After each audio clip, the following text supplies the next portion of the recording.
నమస్తే అందరికీ, welcome to Trisha diaries. మీరు చూస్తున్నది బిస్టర్ విలేజ్. ఇక్కడ డిజైనర్ అండ్ లగ్జరీ బ్రాండ్స్ మాత్రమే అవైలబుల్ ఉంటాయి.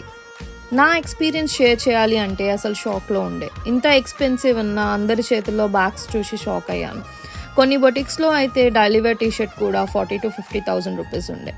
అంతెందుకు గుచ్చిలో అయితే చిన్న స్కార్ఫ్ కూడా 30,000 to 40,000 రూపీస్ ఉండే. ఎట్లా కొంటారు ఇవన్నీ అని అనిపించింది. ఐ నో బ్రాండ్ పిచ్ ఉన్న వాళ్ళకి అది ఎక్స్పెన్సివ్ కాదని, బట్ స్టిల్ నేనైతే ఇంకా షాక్లోనే ఉన్నా. కొన్ని బొటిక్స్లో అయితే వెళ్ళడానికి కూడా క్యూలో నిలబడి వెళ్ళాలి, అండ్ కొన్నిట్లో అయితే ఎన్రోల్ చేసుకోవాలి. క్రేజీ అనిపించింది. నాకు తెలిసి నేను మళ్ళీ బిస్టర్ విలేజ్ పేరు తీయను అనుకుంటా. ఐ నో త్రిదీప్ ఇన్న ఫీలింగ్ బి లైక్ అమ్మయ్య నేను సేఫ్ అనుకుంటాడు. మీరు కూడా బిస్టర్ విలేజ్ విజిట్ చేసి ఉంటే మీ ఎక్స్పీరియన్స్ కమెంట్స్లో షేర్ చేయండి. నాలాగా డిప్రెస్ అయిన వాళ్ళకి high five. Thanks for watching. Bye bye.